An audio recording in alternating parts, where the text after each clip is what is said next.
The Committee of the Whole is in order. Good morning to those folks who may be watching us on any of the stations that we're broadcast on. We are continuing to scrub amendments. That's what we've been doing this morning. And so I'll go back into recess to actually make sure that all the amendments are in order, and then we'll begin. Sidus Masi. Committee on the Whole is in recess.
Committee of the Whole is back in order. Colleagues, we are currently on Chapter 2, Department of Education. We are now entertaining amendments. I will begin to rule on amendments as submitted. Colleagues, on Amendment CB L9P23, proffered by Senator Chris Barnett. This amendment has already been dealt with in Chapter 1 by the San Agustin Amendment. It's the $16 million for Simon Sanchez, so that is complete. So it's redundant, okay?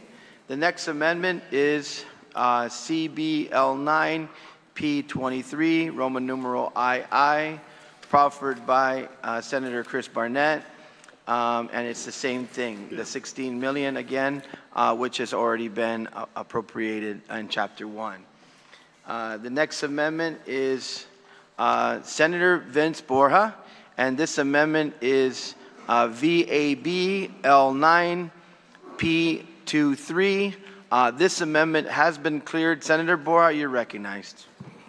Thank you, Mr. Chair. You know, the intent of this amendment is pretty clear. Right now in the budget law, or the substitute version, it just has the appropriation. What we'd like to do is ensure that we set aside $10 million specifically for maintenance and repairs. And I ask my colleagues for their support. Yeah. Thank you, Mr. Chair. On the Senator Borha amendment, anyone wish to speak? Senator Barnett, you're recognized. Thank you, Mr. Chair. Mananasidos to the people of Guam. Happy Saturday, and thanks for joining us in this budget session. Mr. Chair, I just wanted to maybe get a little clarification on the amendment. I definitely support $10 million for school maintenance and repairs, but Section 17. So the appropriation is coming from Section 1, Part 1, Chapter 2. So, Mr. Chair, if I may I ask the author to yield, or if you could clarify, is this an allocation out of the $266 million appropriation to the Guam Department of Education? Senator Borha, do you yield to the question? Yes, I will. Thank you, Mr. Chair. Thank you. And the answer is yes. That's going to come out of their 266 that is being appropriated in the substitute version. Does that satisfy your... It does, Mr. Chair. And I'd only ask, do we need to change the wording to put $10 million is allocated out of the budget? Because it does kind of give the impression that we're making an appropriation of an additional $10 million, but it's more of a allocation out of that 266. So we'll take a recess to consider a possible amendment. Senator Borha, can you work with Senator Barnett on that, or do you concur and you want to make the amendment? I'm okay with that amendment. Okay, Mr. so Chair. can you state amending the amendment then, Senator Barnett? I think that would be the clean way to do this. Sure, Mr. Chair. I would just amend it to say, notwithstanding any provision of law, the sum of $10 million is hereby allocated out of the section. I'm not sure. Can we just confer with legal and the clerk to get the appropriate language? Sure, because I think that's going to work, but probably what you're going to do is change also on the top, instead of appropriation, right, you do an allocation. So yeah. I'll take a recess for you and the senator to work with legal, and then you can proffer the amendment. Thank you. We are in recess.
Committee of the Whole is back in order. The language has been corrected, and so Senator Barnett is going to move the corrected version, which is now being loaded for the engrossment sake. So you can move it by a readout, Senator Barnett. Mr. Chair, and good morning again to the people of Guam. Thank you for joining us on this. It's a beautiful Saturday. Might be Guam is hot. So the amendment to the amendment just kind of clarifies that this is not new money. I was excited because I thought it was new money that we're going to give to GDOE. But this is actually an allocation out of their $266 million appropriation. So the amendment to the amendment would read Section 17, and then I'm going to strike through appropriation and put the word allocation for GDOE school maintenance and repairs, notwithstanding any other provision of law, the sum of $10 million from, and then I'll strike through appropriated from the general fund and just put from Section 1, Part 1, Chapter 2 of this Act. Strike through shall be exclusively used and put is allocated for GDOE school maintenance and repairs. Everybody understand the amendment? Senator Snogstein. Can we go back just a little bit? Sure. After the word, the author would just yield to this. After the word, the sum of $10 million,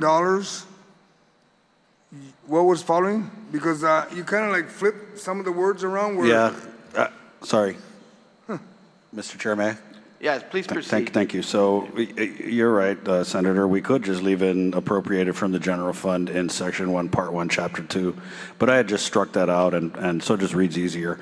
It would read the sum of $10 million from, strike through appropriated from the general fund in, and then it would read from Section 1, Part 1, Chapter 2 of this Act. Strike through shall be exclusively used and put is allocated for GDOE school maintenance and repairs. Sounds pretty clean to me, folks. Anybody object to that amendment, to the amendment? Yes, Senator Terlai. I appreciate this amendment that we're allocating money for maintenance at GDOE. I remember last year after we had made an appropriation for GDOE, we came back in on a supplemental budget and gave them $10 million more for maintenance, and kind of made a promise that we were going to continue to give them that money for maintenance. But GDOE's budget this year is in total the same as it was last year without any increase. And I note that the governor had also put an allocation for $8.5 million specifically for maintenance for GDOE. And I was hoping that that was going to be on top of the regular appropriation to GDOE for 266.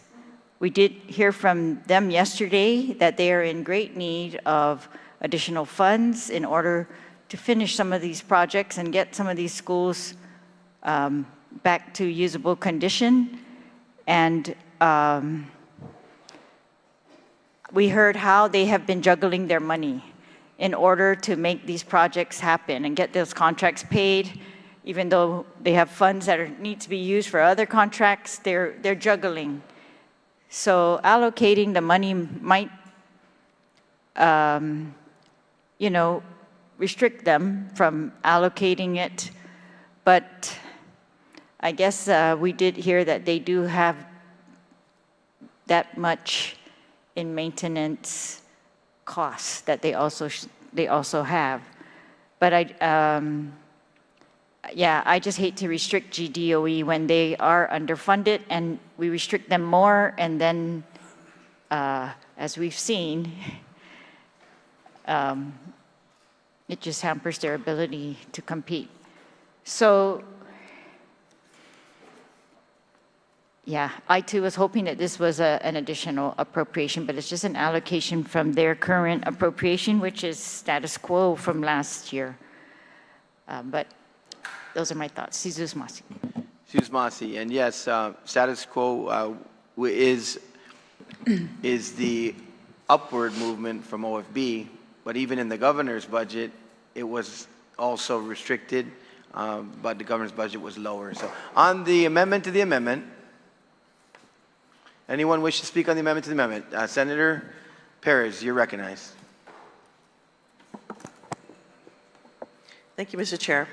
So in the Committee of the Whole yesterday, there was talk about cutting non-CBA, or basically they're not able to fund non-CBA vacancies that were tied to facilities and maintenance staff. I believe there was a roughly 30 plus staff that they're not able to fund, as well as 14 trades helpers, which help with the maintenance. And so what this amendment does, it only applies to, it doesn't say anything about staffing. And so that's one thing that I would like to add to this amendment, is to add facilities maintenance or maintenance personnel. Senator, that's going to be out of order because of the fact that we cannot amend more than once to an amendment. Yeah, so that's going to be ruled out of order. So do we have to dispose of this amendment and then we can come back and amend it? Yeah, if you reject this amendment, and this amendment fails, I believe you would still be able to amend the amendment. Perhaps maybe 1 minute recess to speak with the author. We are in recess.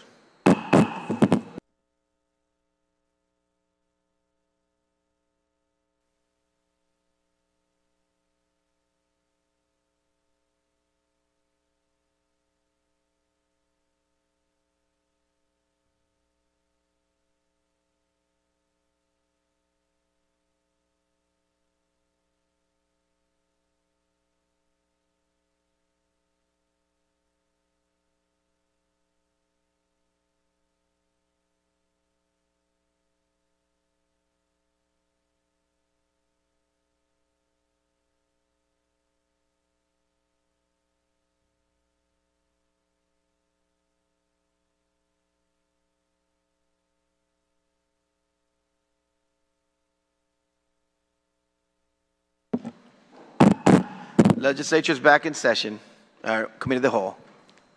Senator Barnett, you're recognized. Mr. Chair. I agree with my good colleague from Magaʹhågan, and at this time I'd like to withdraw my amendment so that she can proffer a better amendment that takes into consideration all the great improvements that the Guam Department of Education has been able to make relative to hiring the in-house facilities and maintenance team.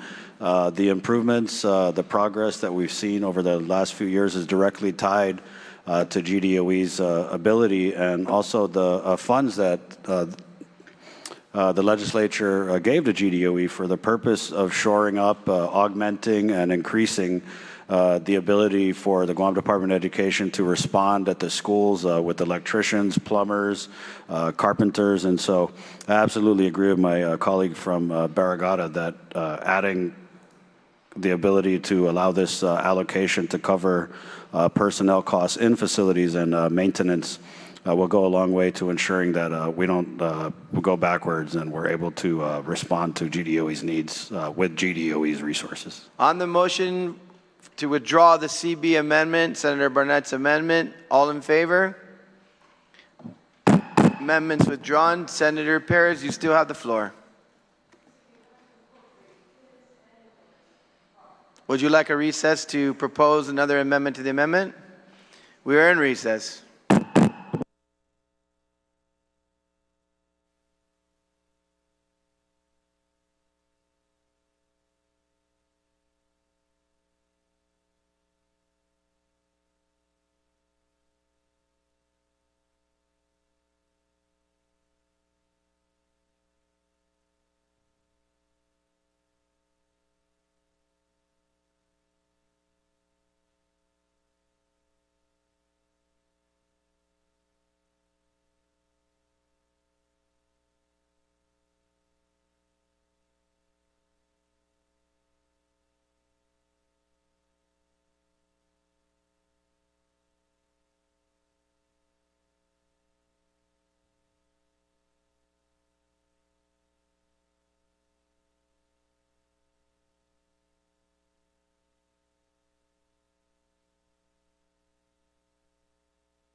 Committee of the Whole is back in order. What's the status of the amendment, Senator Barnett?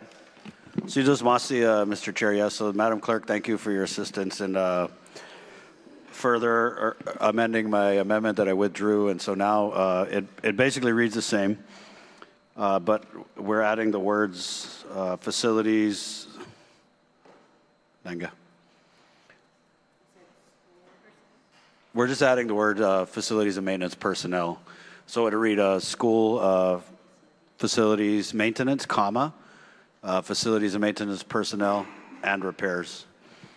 And Mr. Chair, although, you know, I'm a little struggling on the amendment as proffered by the author, only because I definitely want to give DOE more new money, and they showed that they're very flexible with moving the funds that they do have around. But I also feel like as a body, maybe we need to speak to the commitment to the maintenance of the facilities and the commitment to the personnel who are maintaining these facilities. And so I'm just going to proffer the amendment, Mr. Chair, in the spirit of clarifying that it's not an appropriation, and then further ensuring that GDOE kind of follows that obligation that we as a legislature have supported, which is we're not going to neglect maintenance. We're not going to repeat the behaviors and the patterns of the decades before in neglecting our students' facilities. And so that's the amendment, and I think Madam Clerk will pass it out, Mr. Chair. Yeah, Sidus Masi. So, colleagues, the amendment now reads, strike through appropriation language, allocation for GDOE school maintenance and repairs, notwithstanding any other provision of law, the sum of $10 million, strike appropriated from general fund, add from section 1, part 1, chapter 2 of this act, is allocated for GDOE school facilities maintenance, school facilities staff, and repairs. On the amendment to the amendment, anyone wish to speak? Anyone wish to, anybody object to the amendment? Or Senator Perez, you recognize. Thank you, Mr. Chair. So without having an additional funding source, you know, obviously GDOE has to pull from another area. And so what might happen with this amendment is that they might have to cancel all those projects that they were lining, they listed. So elevators that they have to refurbish or replace. There was also those change orders for a lot of the repairs in the schools, you know, all totaling above the lapsed amount of, which really isn't a lapsed amount because it was just a delay in the procurement. So, which they had intentions to pay for, to go ahead with those projects. So I'm almost thinking that, you know, it's a hard call because here we are saying 10 million, basically perhaps it's what this amendment is saying is like use your lapsed funds, which you were going to use for anyway. I mean, that's probably the lightest interpretation of this. But the other thing that could happen is that, you know, perhaps they might have to cut other areas from the 266 million. So they provided a spreadsheet of all the cuts. And so that includes staff. So they might have to do, yeah, I know this is a little bit in the micromanaging part because, and it may, yeah, I guess the outcome of this is uncertain because they are doing already what they need to do with the money that we talked about in the Committee of the Whole. But to me, they need more money. They need more money to assure that they have the facilities and maintenance staff to continue because that's how they got funded, was a supplemental appropriation.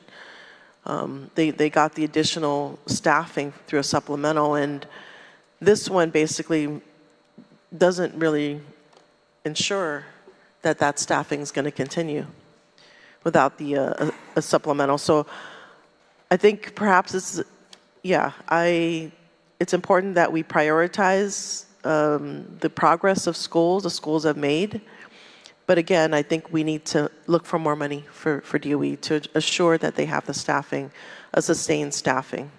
So that's just some of my comments. Thank you. Ms. Masi. On the amendment to the amendment, is there any objection to the amendment to the amendment? Senator San Agustin, you're recognized. Thank you, Mr. Chair. I just want to comment and remind us all that last night, the maintenance folks, as the finance folks were saying, we got money, and then the maintenance folks says, no, we don't. This makes sure they got money. And you know, when you really think about this amendment, maybe in the future, not near future, that maybe for DOE, maybe we should do a performance-based budget so that we're very specific, so they can't just say they got a lump sum check, but they're not using it like they should, and be creative.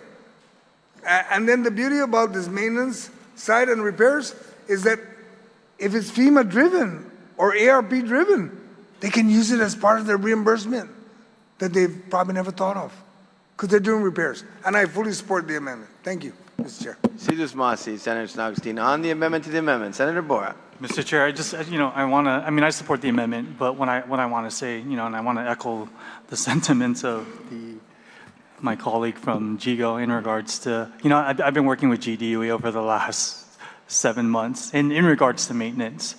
And there really is a disconnect between and again, that's their problem. They recognize they have an internal problem they need to fix. Excuse me, Mr. Chair, is this a point of information or is this closing? He's speaking on the amendment, ma'am. So are we Senator? closing on his amendment right now? No, we're not closing. This is an amendment to the amendment, Senator. This is a You just different allowed we're not on the main amendment. Okay, thank you. Yeah. Continue, Mr. Borha. And to be clear, I'm not, this is the ask of GDOE, the deputy, not just, the deputy who's in charge of maintenance. You heard the department all day yesterday in regards to, they can't even keep up with how much they move money around.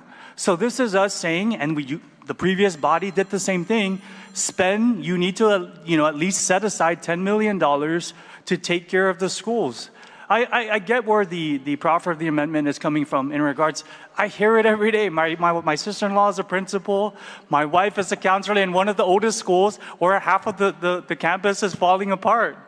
So I hear what she's saying. She's also the school counselor that has a 1.5 special ed teacher to deal with students with special needs. So I understand all this. But this is us saying, GDOE, you need to invest this much money annually in fixing the schools. There's no excuse anymore, because then we're going to come back next year and then we're going to say the schools are falling apart because we gave GDOE 266. They had the 266, but they felt they needed to do this, and this, and hire all these other positions. And I never want to get into the dirty, put out the dirty line. That's not me. I'm not going to come out and put GDOE on blast. But I know, and we all know, and some members of this body have come out, even those on the opposition in regards to where we're going in funding, who have said GDOE cannot manage the money. They have problems that they need to fix to address this. So this is me, and hopefully my colleagues agree and say, hey, do what you need to do, but maintenance is important, just like everything else. You can't have, good education with unsafe schools or broken schools. That message was very clear in the last legislature. And we're going to continue to say, do what you need to do, but at the same token, you still need to make sure that maintenance is taken care of. And when speaking with the agency, they're okay with this. Thank you, Mr. Chair. Ms. Masi, Senator Borha. On the amendment to the amendment, is there any objection to the amendment to the amendment? Sure, you may close, Senator. Everyone's done. Senator Barnett, you're ready to go. Sidus Masi, Mr. Chair, and thank you for the opportunity to close on the amendment. And the struggle I'm having in my mind again is that this budget of $266 million is going to be disastrous for the department and the island of Guam. That was the testimony from Superintendent Swanson. But again, this body and the body before it has been very clear in saying that we can't continue to neglect the maintenance of our school facilities. And so by kind of coloring this money, and just to clarify, now the amendment as amended does actually say that we're giving you this money, and out of this chunk of money that we're giving you, you must use it for the hiring of the facilities and maintenance staff, which is a big improvement. You know, back when we were in school, GDOE had that robust facilities and maintenance team, and you would see these teams responding. I had uncles who were plumbers, carpenters, electricians, and over the years, as we whittled away and moved in a different direction, we saw the impact at the schools, the lack of facilities and maintenance staff, where you now had the Guam Department of Education having to rely on the DPWs of the government of Guam, the bodies from other agencies to come and assist. And so while I disagree with the amount of money that GDOE is getting here, I do realize that as part of our oversight duties, and some might say it's a little bit of micromanagement, but we do have to be firm in setting the mandates that we support as senators. And I think I'm very grateful for my colleagues who have, for the most part, unanimously supported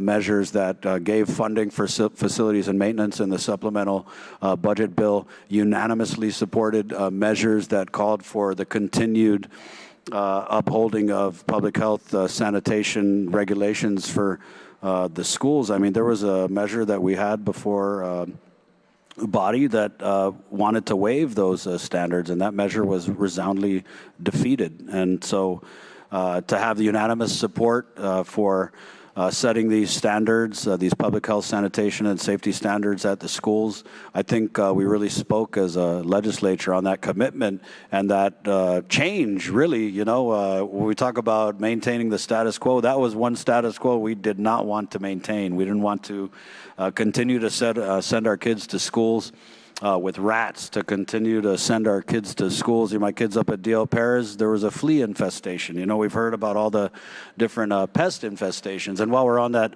subject, that's going to be one of the casualties of this $266 million budget, is that GDOE is saying that they're going to have to cut pest control services. And so by maintaining this funding and coloring it a certain way so that GDOE has to use it for the school maintenance. School maintenance personnel, for me, that's very critical, because the legislature appropriated $10 million in the supplemental budget bill, and it was that $5 million of that $10 million was allocated for the same thing that this amendment is allocating funds for. And with that $5 million, GDOE came up with their whole plan to upsize their facilities and maintenance staff so that they could respond to all the different maintenance needs across the district. So for us to fund that and for us to show our dedication to that, I think that that's something that definitely has to continue. And, you know, Mr. Jimmy Pangilinan was very passionate in his remarks last night before our colleagues when he said, please don't waste our efforts. A lot of people have worked hard, you know, from the executive branch to the legislative branch to, of course, the Guam Department of Education and all the staff who went above and beyond their job descriptions, to all the volunteers, all the PTOs who helped get the schools ready. I think that Guam and our public school students deserve for us to continue this commitment for maintaining the facilities so that, like Mr. Jimmy Pangilinan said, we don't go backwards. So I thank you, Mr. Chair, for the opportunity to speak on this amendment. Sidus Masi. Sidus Masi. Is there any objection to the amendment? Seeing none, amendment passes. On the main amendment, anyone wants to speak on the main amendment? Senator Taitagui, you're recognized. Thank you, Mr. Chair. Mr. Chair, you know, when it was time for me to speak, the first thing I talked about was maintenance, because I was concerned about that. And I asked them, how much money have they set aside for maintenance? And I believe they said $3.5 million. And I almost, you know, went back and are you joking? $3.5 million for that amount of schools? And then I asked the question, how much do you have for capital improvements? And then they laughed and were shocked. Well, nothing, really, for capital improvements. You know, this is like what situation that the previous oversight of DOE was just saying, or the good author, good senator from Guåhan, about where we were 2 years ago and how far we've come today. And if we didn't stick by it and hold the line about requiring these schools to be a safe place for our students, our children, if we didn't do that, then we're going to be status quo. I mean, it even meant, I think the maintenance head was mentioning that, you know, they've gotten to a point where they can actually meet the adequate education requirements because of all the work they've done. But then I asked, well, if you have to put money into maintenance, this is not a new appropriation, what's going to happen?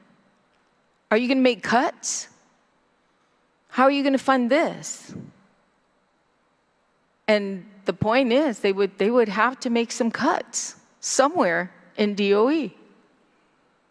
Because they use the lapses that they have to pay reimbursement for ARP funding.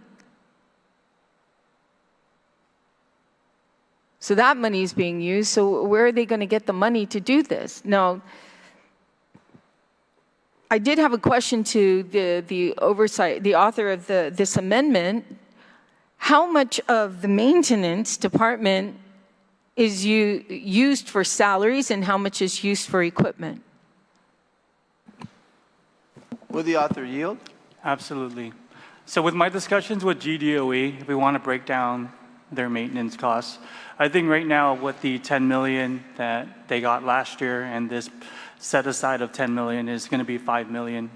Of course, the other 5 million they're going to use for supplies and some other CIP projects. There is an additional request that they've submitted to me in regards to the long-standing maintenance issues across the department that they've been working on over the last 7 months. And I really want to really applaud them for that, because when I first came in, I said, you know, aside from, you know, regular maintenance, just your annual maintenance like any organization, what are some other outstanding issues that we need to address that have never had funding? And, you know, they were able to get that together over the last 7 months, and even that, it was about 9.8, about roughly 10 million as well to fix all the elevators and all, you know, there's a whole list that they submitted to me a couple weeks ago, but that's about 5 million to answer the. Okay, so okay, thank you so much for that. And thank you, Senator Borha. Senator Untitled, you recognize. Thank you so much for that. And so it's 5 million for salaries and then the 5 million for supplies. Did they also, to the question of the amendment, did they say or mention if we were to do this, because I'm sure this amendment was, like I said, was discussed with DOE on this particular amendment, did they say where they'll have to cut in order to reach, you know, put this $10 million into maintenance? Senator Borha, you recognize. Of course, you know, the conversations that we had, if I'm going to, you know, what I don't want to do is again, you know, the conversations I have with them is totally different from what they said here. And I don't want, you know, that's not my thing to sit here and put that type of stuff out. But did they tell me? No. Did they know I was going to do this? Yes. Did they have any issues with this? No. Did they say anything was going to be jeopardized if I did this, Mr. Chair? No. There was nothing that was said. So in regards to cutting anywhere, in regards to this amendment, there was no opposition, there was no issues when this was proposed to GDOE. Thank you, Senator. Senator, does that satisfy your question? Yeah, I mean, well, of course, in his perspective, but yesterday we heard differently from the panel when they were here that they would have to make cuts in area, if something is moved over to maintenance, then they would have to take from the same pot that they've been appropriated. And I was just wondering what those areas were if he had that discussion, because they did not say where they're going to really cut. They just said, you know, making cuts. So the other thing is, the author of the amendment mentioned earlier that when he was just explaining himself or answering my question, that they were going to put some funding in capital improvements. Now, Mr. Chair, capital improvements is different from maintenance. It's a different category. So how is it, I just want to make it clear that you cannot use, if something has been allocated to use particularly for maintenance, it cannot be used for capital improvement unless I'm wrong. So I'm not sure. I mean, he mentioned capital improvement, so my question to the author of the amendment is, are they allowed to use this 10 million for capital improvements? And if so, how do you legitimize that? Senator Borha, do you yield? Mr. Chair, I mean, I have the same question, but again, the panel, and again, we can give credit to GDOE for the way they manage their finances over the last 20, 30 years. So, they make do with what they, in regards to there's a whole list that they gave. I'm not sure where they're, where within those projects, where within the list of longstanding maintenance issues that need to be addressed, where they're going to do that. Again, from the discussions with GDOE, that was the discussion. I think what I don't want to do is get into the internal issues again, like that. I'm not going to go there, Mr. Chair. And I mean, if we'd like to recess and ask them, I do that, but I don't want to go into the details of some of the issues to answer a question, because it wasn't pointed out in any of the discussions. Thank you, Senator Borha. Senator Tadigu, you recognize. I think that's very important to find out. I think if you're overseeing this certain area of the government of Guam, to know the difference between maintenance and capital improvements and whether it could be spent for one or the other. We see it all the time in our budget bill. We have certain sections that's allocated for maintenance, and we have a certain section allocated for capital improvements. I mean, it's obvious by far we're still working on trying to maintain our schools and repair them for what they are right now. And I think in the last 2 years, they have done a great job. And the last thing that we want to see them do is stop doing what they're doing and to continue to move forward. It's not over. It's never over with maintenance. Anyone will tell you that. You have a home, they call it an endless well of expenses. And that's the same thing with the building. So thank you, Mr. Chair, for the opportunity to ask these questions. Thank you. Ms. Masi. On the main amendment, Senator Guåhan, you're recognized. Yeah, thank you, Mr. Chair. And I do rise in support of this amendment, and I appreciate the Education Chairman for his work. And just so we are people that are tracking at home, a capital improvement is a significant permanent change to a property that increases its value, extends its useful life, or adapts to its new uses. Not much different than we would see any part of this government, Mr. Chair. And to the author of the amendment, you got to give him kudos. When you look at the budget request for GDOE, they put out for operations, utilities, capital outlay, and personnel. Mr. Chair, by, I guess, my mathing, adding this now adds another part of the pie at $10 million, and I think that is a significant change, and I think probably a culture change in how GDOE will do its budget moving forward. And I mean, I'm supportive of it, and just so you know, I think that percentage now goes a little bit better. I think they had capital outlay of $380,000. This particular amendment now takes this a little bit differently. I think we're probably somewhere around maybe 3% of the budget, which I think has absolutely been a long time coming, and a lot of credit to the chairman for his effort to do this. And again, I rise in full support. Thank you, Mr. Chair. Ms. Masi, Senator Guåhan. Vice, can you take the chair, please?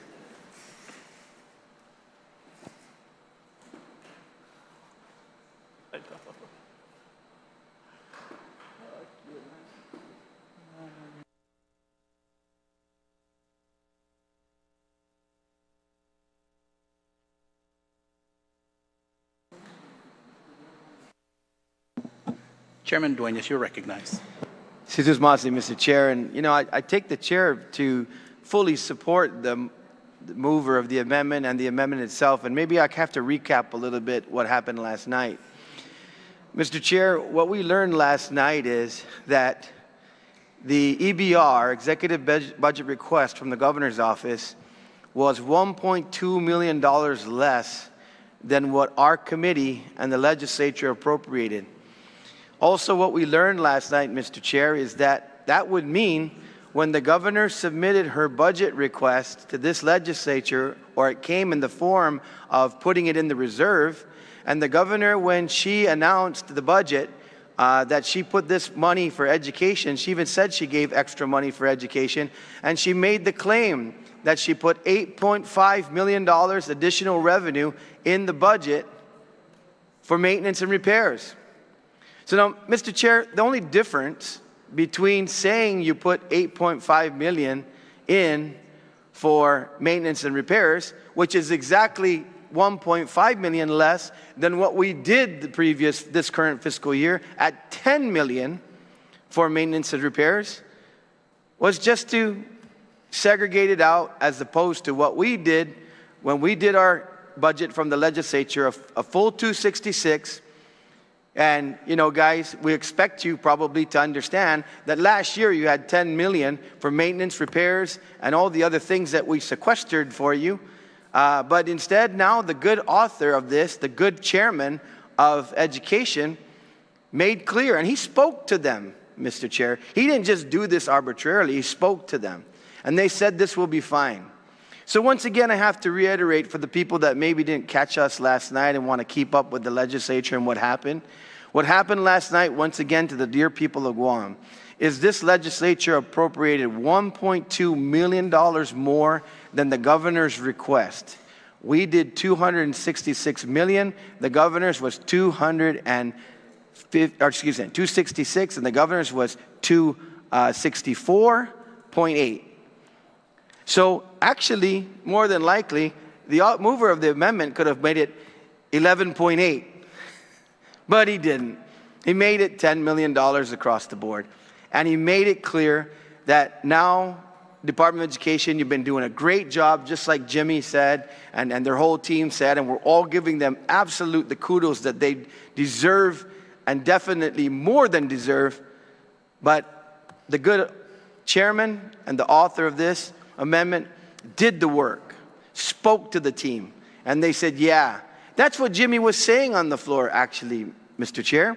If you don't give me a direct appropriation like you did last year, which we did last year at 256 and then the 266, because we put the 10 million in supplemental, that's what Jimmy was saying.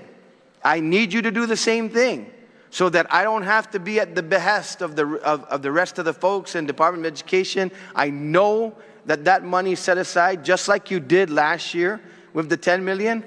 So the author of this amendment, spot on.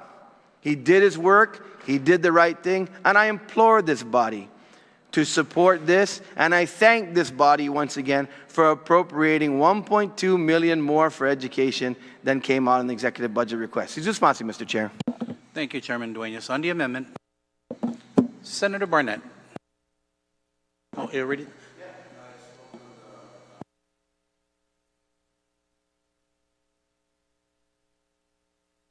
Thank you.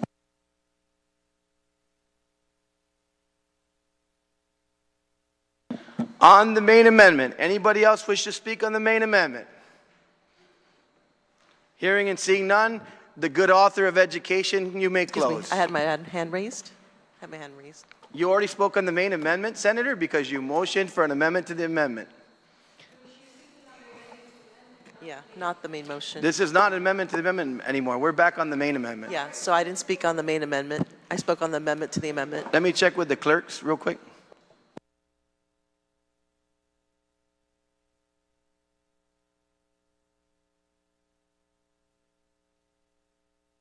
Thank you for clearing the record on that. That's correct.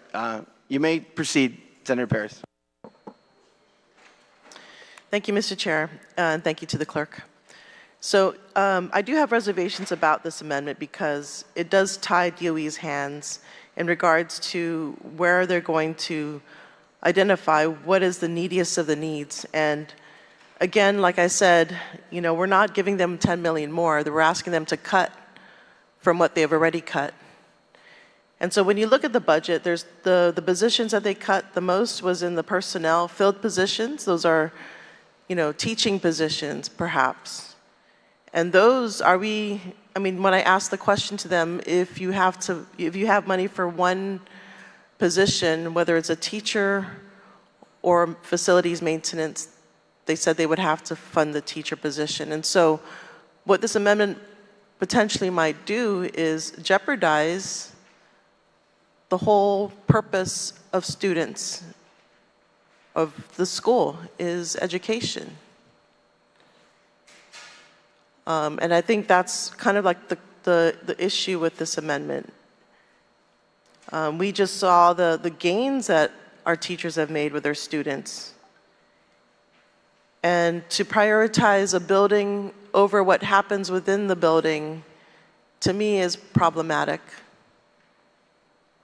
And we know that these students, they come from all different types of households. But when they come into the classroom, they're nurtured, they're educated, and that's where we need to put the priorities. Again, education, working for DOE, is an exercise on not just the needs and wants, but what is the needs and what is needier. And so this team has been able to turn DOE around on a dime. Let's give them the power to continue to make those good decisions.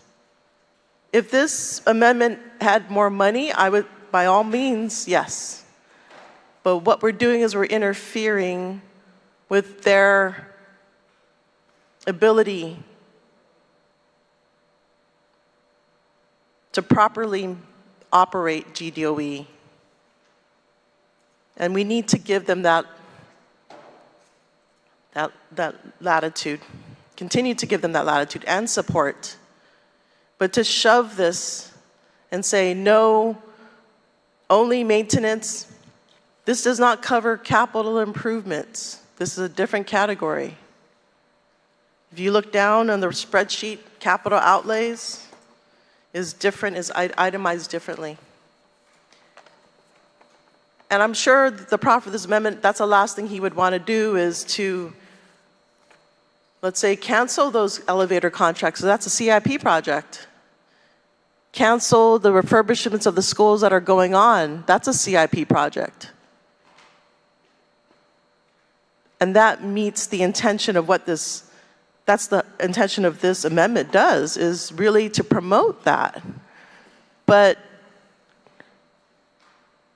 we could be actually undoing their efforts. And so that's why I rise in concern about this amendment. I know the intention was to ensure opening of schools, but let's give them the authority to do what they continue to do so well.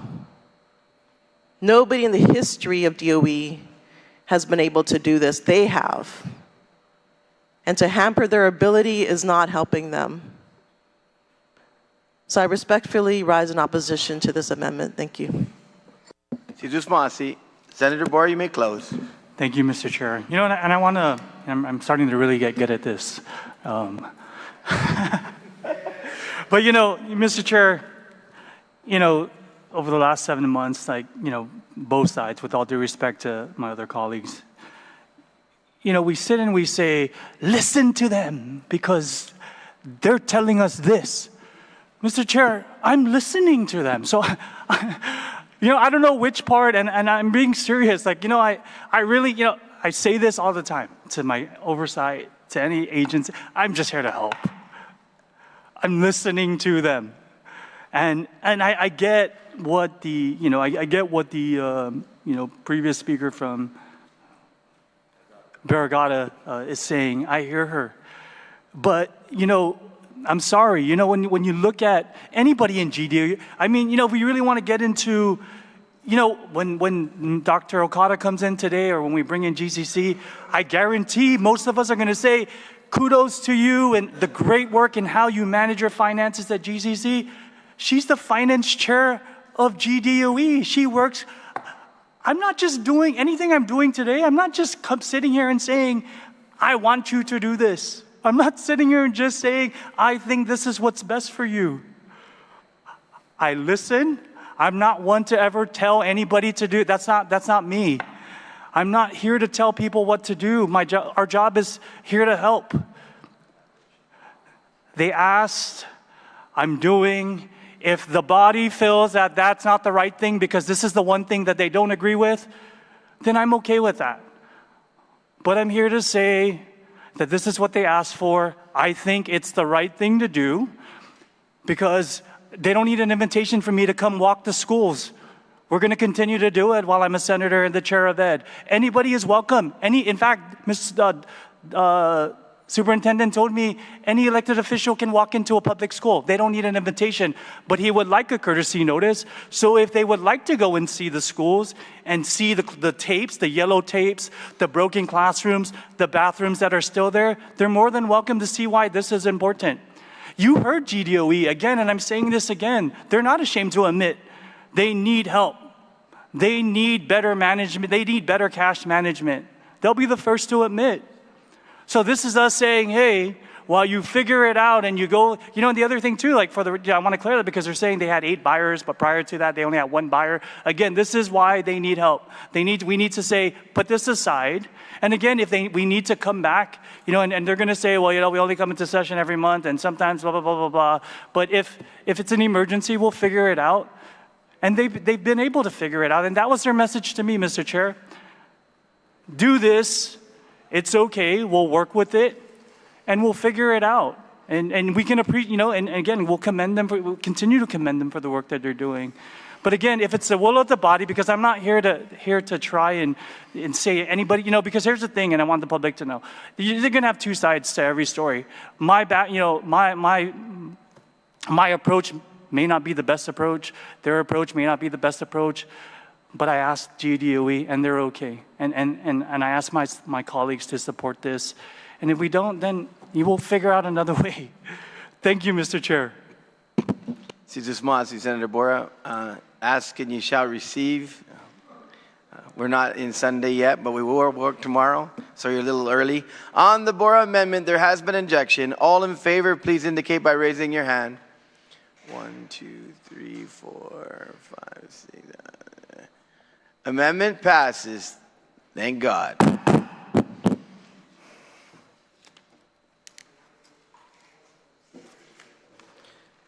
Colleagues, we are now on the amendment VAB L9 P23 Roman numeral II. With the good chair of education, Senator Borha, move this amendment, and it is co-sponsored by Senator Sabrina Salas-Montanani and Senator Gumatauto. You may proceed, good Senator of Education.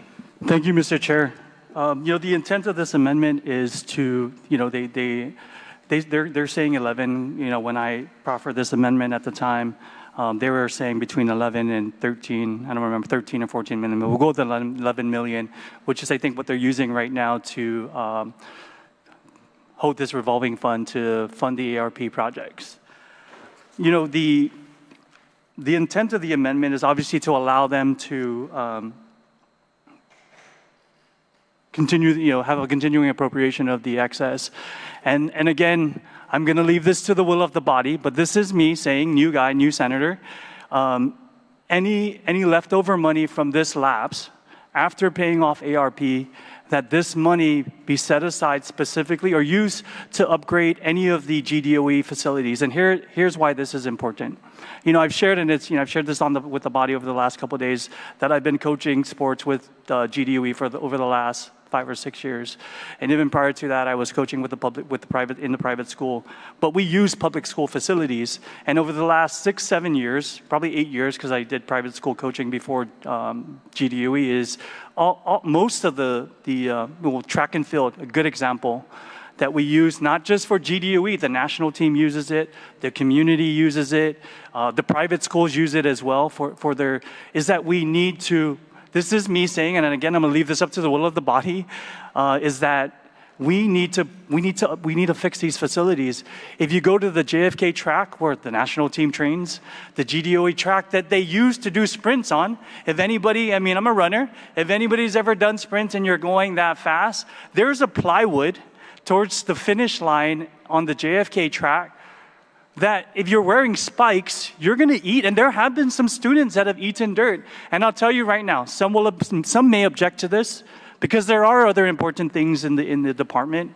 But I'll tell you, it will become an issue when somebody flies and breaks their neck or breaks their arm. We've had people have scratches. I mean, if my colleagues would like me to share some pictures of some of our athletes over the last couple of years, I can.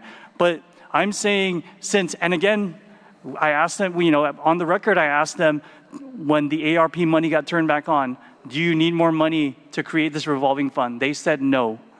They said no, they're going to figure it out with this 11 million. So I'm saying, and I'm going to leave this to the will of the body, is that use it give you the continuing appropriation, continue to pay off ARP bills. When that is finally paid off, use it to please upgrade or fix the sports facilities, whether it's JFK, GW. We know the GW gym, luckily it's been improved. JFK is one of the contracted schools. Teason, like Mr. Jimmy shared last night, the school is falling, it's worse than we think. We think it's good because it's a lease school, but there's a lot of issues there as well. But, the other thing that I want to also say as part of this is we kind of forgot, there is 51 million that GDOE is still waiting for US DOE to send back. That is going to be hard cash.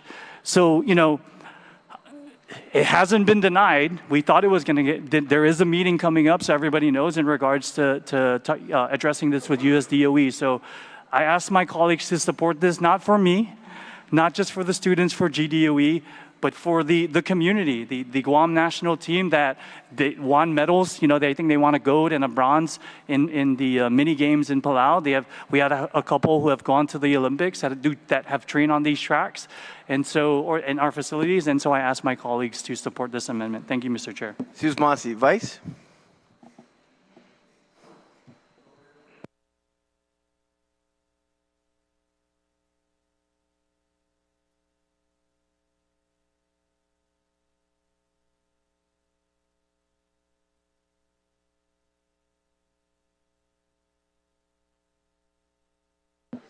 Chairman Dueñas, you're recognized. Susmasi, Vice Speaker.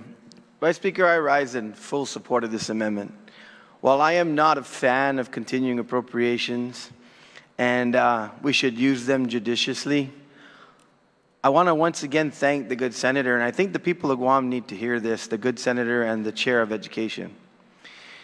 When we first started to get all the murmurings of the difficulty within education in terms of using money to match for the ARP and all of the, the early days of uncertainty, and thank God it's been reinstated, the ARP money, and other issues. When the good senator came to me and the speaker and yourself, Vice, and all of our caucus and said, hey, would you support using excess revenues, in order to be able to appropriate so we can get this ball rolling? Mr. Chair, Mr. Vice Speaker, we then started having meetings. This is the kind of work that our current chair is doing.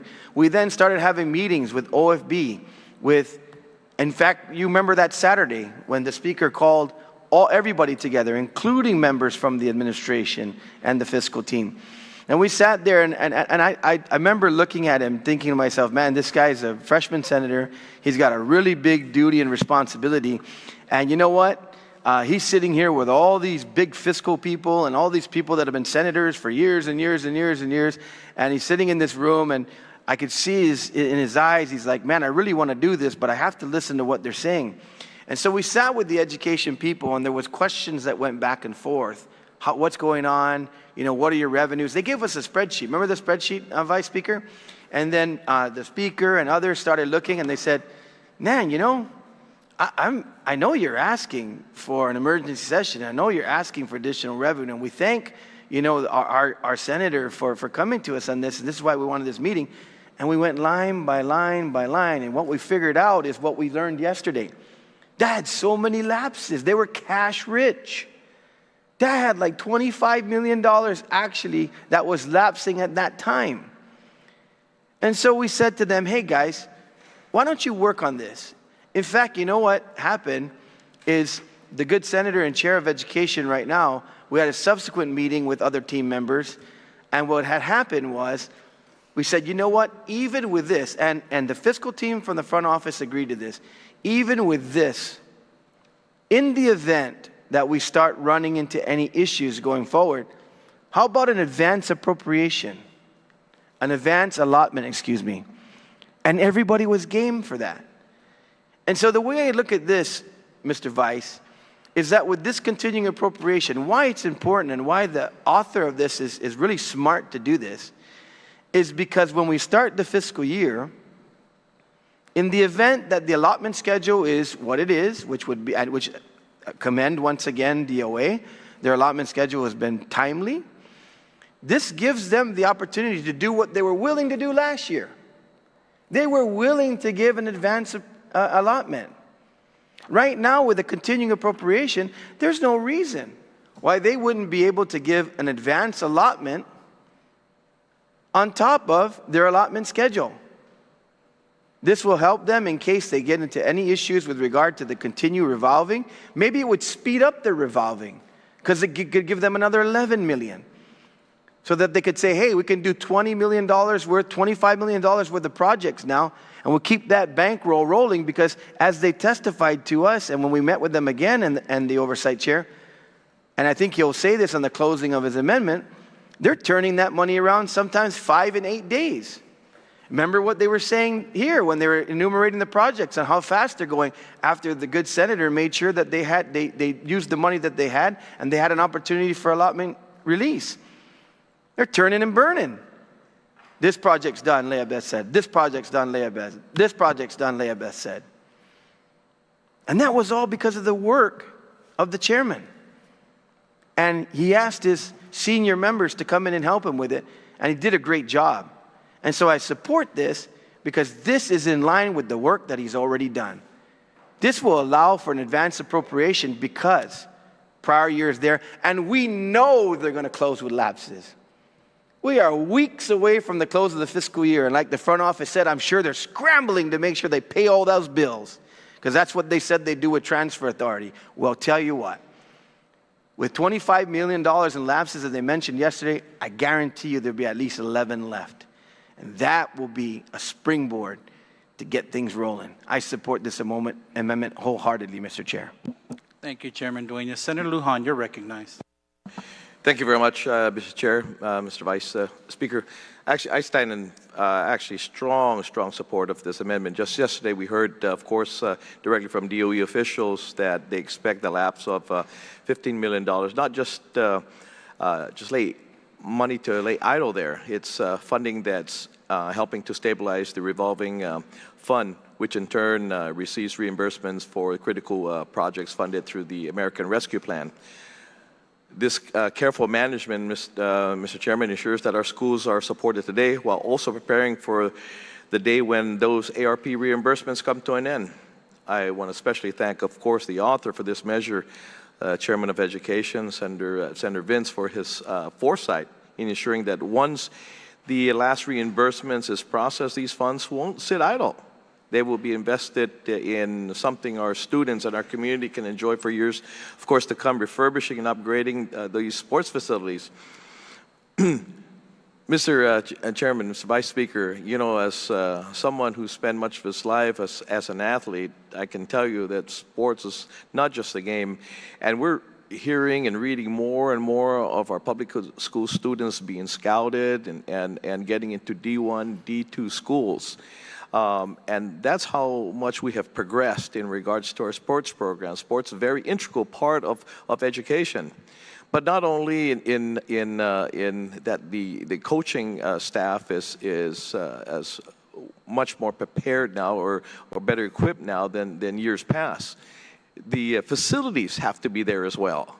The facilities have to be there. You can have great coaching, but you don't have facilities. And look, for example, I mean, we still don't have a public pool here.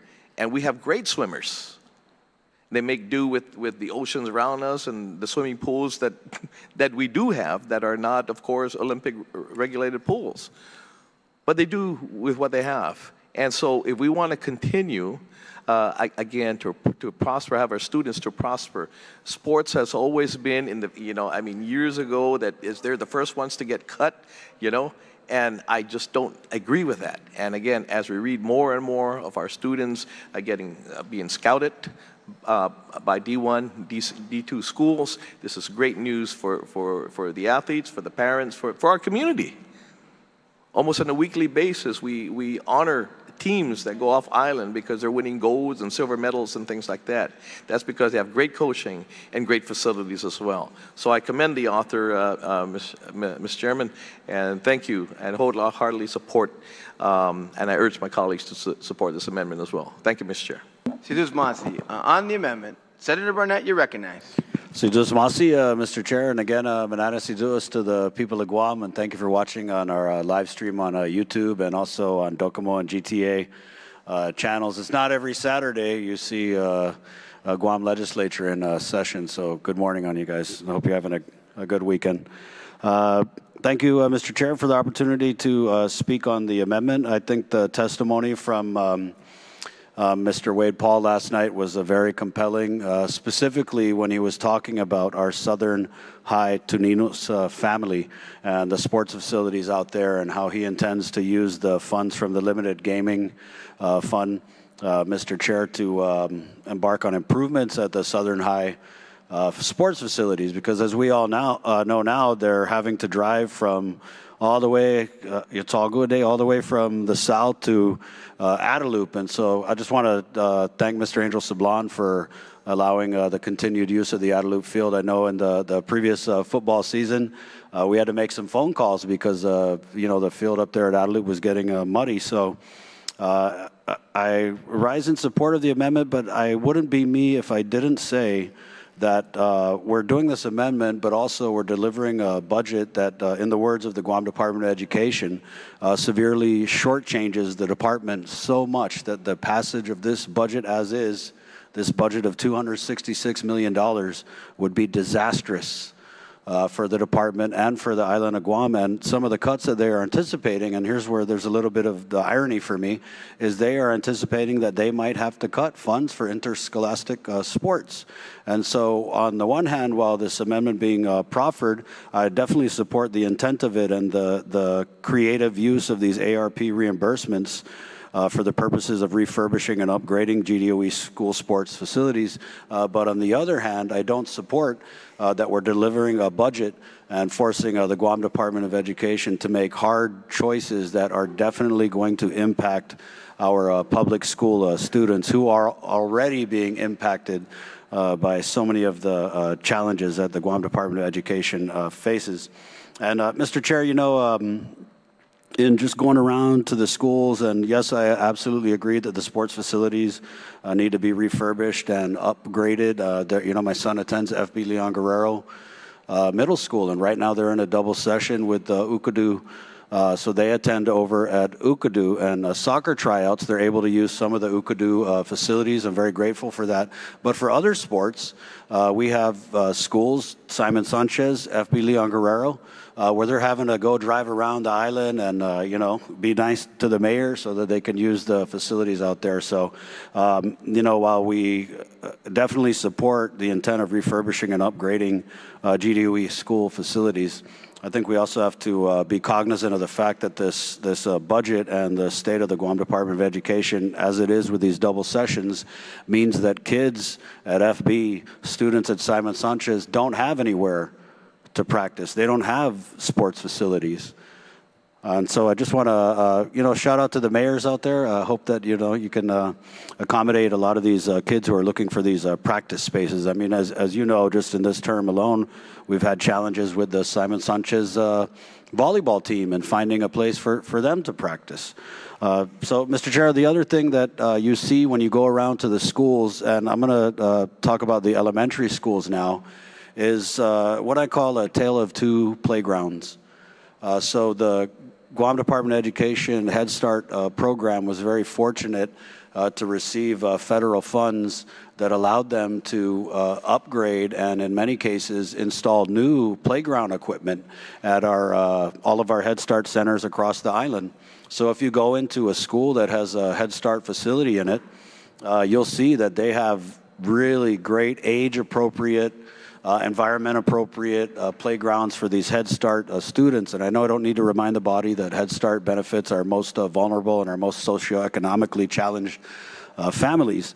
But what I'm going to complete on my observation is in here is if you go to elementary school, you see the Head Start playground, and then you look out and you see the elementary school playground, which is cordoned off with caution tape because the Guam Department of Education hasn't had the ability or the funding to pursue new playground equipment. And so this time, Mr. Chair, I'd like to offer an amendment to this amendment, and if you'd allow me and indulge me to do it without paper, it would be simply to add the words here, after such time, the continuing appropriation shall be used for the purposes of refurbishing and upgrading of GDOE school sports facilities. And then I would want to insert the words "and playgrounds." And I believe this, adding this language to this amendment would allow GDOE to use some of these ARP reimbursements. Some of the estimates that I've heard are in the neighborhood of $2 million to upgrade playground equipment. Just go around the elementary schools and you'll see it's not something I like to see where we have playgrounds cautioned off the way we used to have condemned classrooms cautioned off. Those classrooms in many cases have since passed public health inspection and are now open for business. And I just ask the support of my colleagues so that we can do the same for our elementary school kids and their playgrounds. Pare famagonta, Mr. Chair, sidus masi. On the amendment to the amendment, are there any objections? No objections, so ordered.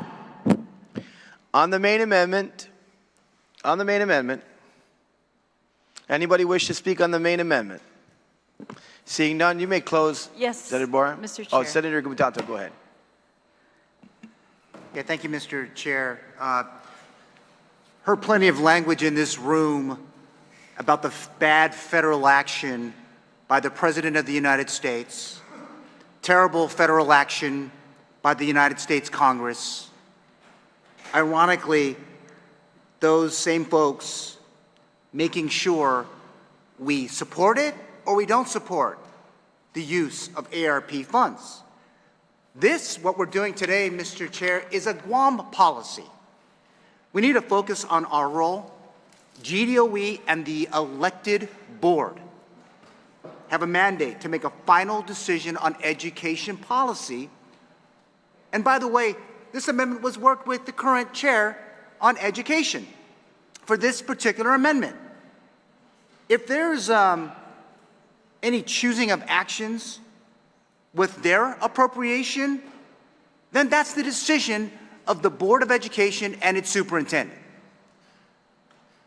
And this amendment is to wrap up the use of ARP expenses.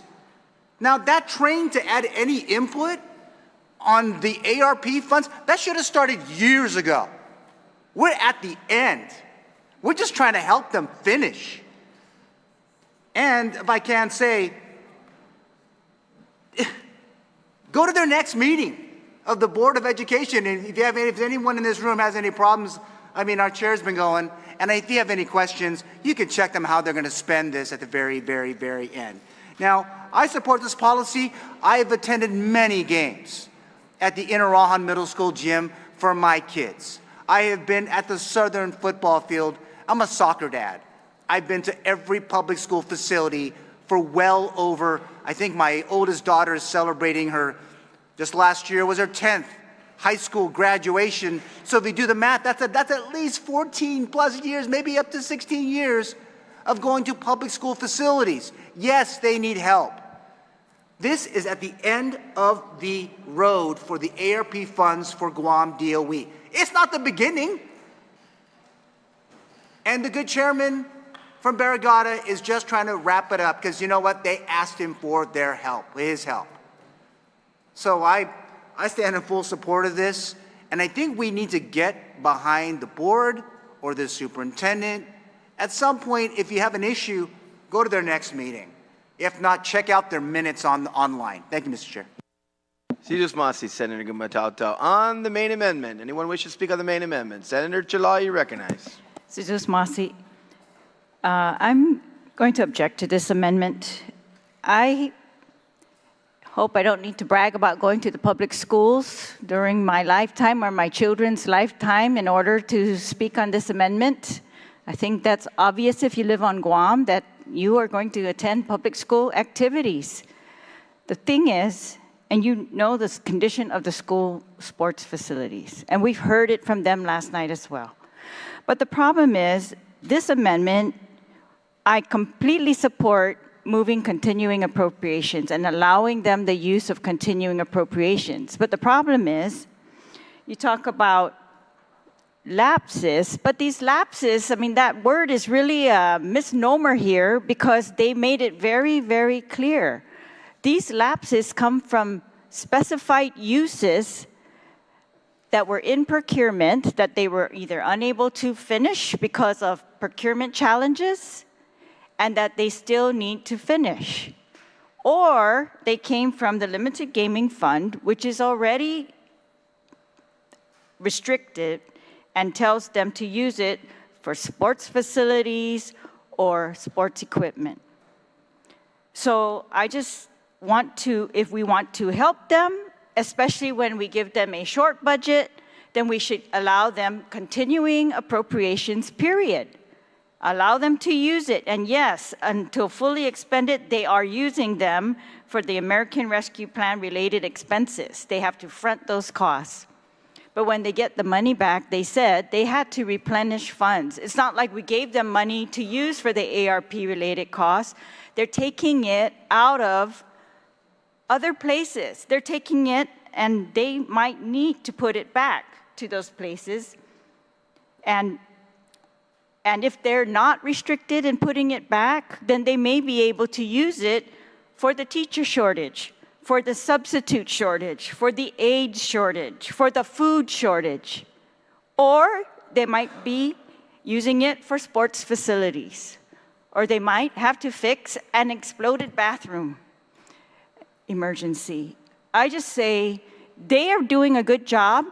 And if we want to listen to the board, then let's listen to the board. Give them a continuing appropriation, but don't dictate then that all that money that they had plans for, that we are going to rearrange their plans. Let them take it and use it as they planned. That's what they begged us. We have plans. Let us finish our plans. Now, their plans have been put on hold until the end of March 28, 2026. But hopefully, they complete these ARP projects, and then all the other plans they can go through. And hopefully, some of those plans, like we heard last night, include sports facilities as they designate the priorities. But I just think in the face of very compelling priorities, if we just leave it, so I would make, did we act on his amendment? Yes, that was, I would like to amend this to say, just remove the words refurbishing and upgrading of, and remove the word school sports facility. And that way it would leave it, the appropriation shall be used for the purposes of GDOE. And then I feel like, then we will be hearing them and giving it to them and letting them use it as they decide is necessary, and actually as they have already decided. And they just need to get through those finish lines on their procurements. And I think they do that with board approval. So if the author would yield to that amendment, I think that that would better serve them. I mean, we could dictate school facility, sports facility by sports facility as we want, but I say let them do it as they want. We either agree with them that they're able to make these plans and follow through, or we're going to divert them from their plans, which is what I object to. I don't want to divert them from their plans. This is money that was already slotted for very particular uses and needs of GDOE. So that would be my amendment, Mr. Chair. On the amendment to the amendment, are there any objections? No objections, so ordered. No, Mr. Chair. Mr. Chair, Okay, I withdraw the gavel. I thought it was. Mr. So I Chair, withdraw. Mr. We're on the main amendment. Mr. Senator Chair, Borha, you recognize. I object to the amendment, and again, I'm going to go back to. Mr. Chair, point of information, Mr. Chair, point of order, actually. You've Yes, already you're gavelled down, recognized. so if you're going to I just asked clerk. Clerk was about to mention Miss- something to you. So if we can take a short recess so you can confer with clerk on when you gavelled, okay? I saw Senator Borha, and that's why I removed the No, gavel. Mr. Chair, it's okay. You can We're gavel, open. and I'm going to ask for Yeah. reconsideration of the body. Okay, that's Yeah, fine. that's the proper, I think, way. Go ahead and Yes. ask for Yes, reconsideration. Mr. Chair, I'd ask for reconsideration of the body in regards to the amendment that's just failed. There is a reconsideration of the actions of the gavel on the previous amendment. Is there any objection? Any objection? Call to reconsider at this point. So all those in favor of reconsidering the action, please indicate by raising your hand. The amendment is reconsidered at this point. You may speak on the amendment, Senator Borha. Mr. Chair, are we addressed, just to clarify? Yes, you can address the amendment to the amendment as proffered because reconsideration is taken for removal of the gavel, and so you now have the floor. So we're addressing the amendment to the amendment, correct? Yes, we are now. Okay. Yes. Just for clarification's sake, Mr. Chair, point of order, can you just restate what it is? Yes, I will restate. Thank you, Ranking Member. So earlier I had gavelled the amendment because I didn't think there was an objection to the amendment. I looked over to Mr. Borha and his mic was on. He indicated me that he was going to object. Unfortunately, I was too quick on the gavel. So I asked for a reconsideration of gaveling down the amendment. That passed. So now we are back to the amendment, and Senator Borha had already amendment as amended. And so now we are on the Talahi amendment to the amendment. That's why, And Mr. Senator Chair, Borha I'm has the floor. asking to restate the Sure. senator from Jonia's Sure, amendment sure, we'll to do the that. main Sure. one. We'll do that. We'll do that, Ranking Member. So please restate your amendment. Yes, my amendment is where it says the continuing appropriation shall be used for the purposes of, to strike the words refurbishing and upgrading of, and strike the words school sports facilities, so that the sentence will read now, after such time, the continuing appropriation shall be used for the purposes of GDOE. And Thank you. Senator Borha, you're recognized. Mr. Chair, I object to that amendment, and here's, and I can restate with what I said in the opening. Again, the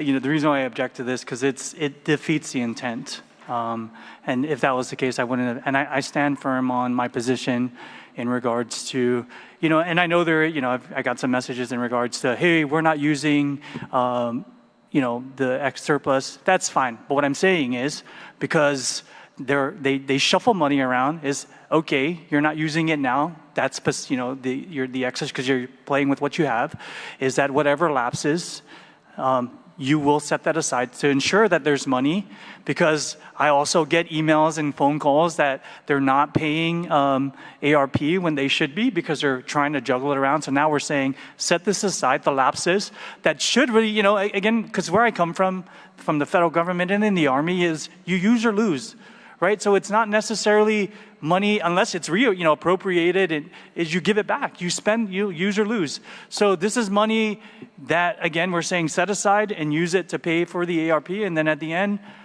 maybe, for the sake of our students and our children, and I want to, also share, again, this is not about me, because they're going to say, it's because of you, because you coach. I mean, middle schools, anybody that coaches middle schools, you don't train on a track. We race on a track on race days, but for all the middle schools, for Antelan Middle School, we do sprints on the concrete road in Tizen.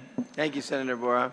On the amendment to the amendment, is there anyone else like to speak? Ranking Member Tidemonio Barnes, you may speak. Thank you, Mr. Chair. Truly appreciate the time. And just for further clarification in reference to the proposed amendment to the main amendment, the deletion of the word refurbishing and upgrading, is that correct? Can I yield to the... Would the author yield? To the amendment? Jesus Masi for the question, and I will yield. Yes, it's to remove that specific purpose, refurbishing and upgrading of school sports facilities, and leave it general, so that GDOE puts that money and gets to use it as they originally intended to use it before they had to divert it to ARP-related expenses, or to what they deem to be the most compelling need in face of this money that they said they needed last night for teachers, for substitutes, aides, and for food. And Thank you, Senator. Do you understand the amendment? I understand now, Mr. Chair, and though I can appreciate that proposed amendment, I'm literally, after hearing last night's concerns and sentiments and looking at refurbishing and the fields like Southern High, there was a long conversation on that. I think we literally need to be specific on what we're going to upgrade and what we need to do, because if we do it in the general sense and we don't specify, then they can do it, they can utilize the funding for anything else. And I'm just literally wanting to see that DOE, if we give them the resources based on what they say they're needing, we specifically delineate it and make sure it happens. So in this case, deleting the refurbishing and upgrading may take away from what they really wanted to do based on the presentation that I heard last night. And I think it's important that we stayed the course on this one. So my take is, as I understand the intention is good for DOE as a whole, I think I really want to stay the course, and based on the need of what they requested for DOE last night, I think that this amendment, inclusive of the refurbishing and upgrading of the Guam Department of Education school sports facilities, is where that course of action should go to. So that's where I'm at this case in point, Mr. Chair. So I'll yield back to you, but would hope to hear more from the rest of our colleagues. Senator Masi. Jesus Masi, Ranking Member. On the amendment, Senator Barnett. Jesus Masi, Mr. Chair, for the opportunity to speak on Fernanda amendment to the amendment. No? Hungan. Yes, okay. So, as I said in speaking on the main amendment, I support the intent of the amendment because it's hard to argue against the improvement and upgrading of GDOE school sports facilities and, as amended, playgrounds, because the kids have to play. It's healthy for them. But I think that the gentle lady from Jotnia Rules made some very compelling arguments, and I think reminded the body that GDOE was very clear that with this budget proposal of $266 million, they are faced with the hard choices of cutting critical services to the kids, to our public schools, our public school students. And some of these cuts and what they're contemplating, $10 million in cuts, all unfilled vacancies and proposed new positions relative to the collective bargaining agreement, which is what drives the delivery of an adequate education. They're also faced with $7.7 million in cuts, all substitute teacher positions. We heard last night from GDOE that they're anticipating having to cut substitute teacher positions down to 2 per school. And so that, with the school age shortage, really creates the scenario that I don't think we want to see in this body. And that's where you have kids sitting in a cafeteria for 1 period, 2 period, 3 periods, vast, huge chunks of instructional time because of the teacher shortages, which granted GDOE is working to fill. But in forcing their hand to use these lapses, which again, Mr. Wade Paul and the superintendent pretty much said we're obligated. This is not a, the lapse of $11 million. It's not a blank check. It's not uncolored money. These are funds that they absolutely were using for an intended purpose. And so in limiting the use of these lapses to upgrade the sports facilities, we are forcing GDOE to neglect some of the other areas which I think we could argue are more critical, to include their network switches, school lunch reimbursements. And so, as I said, I support the intent of the amendment, but I support more the ability for GDOE to move money around, especially when they're faced with making $50 million in cuts, Mr. Chair. I think they need the flexibility.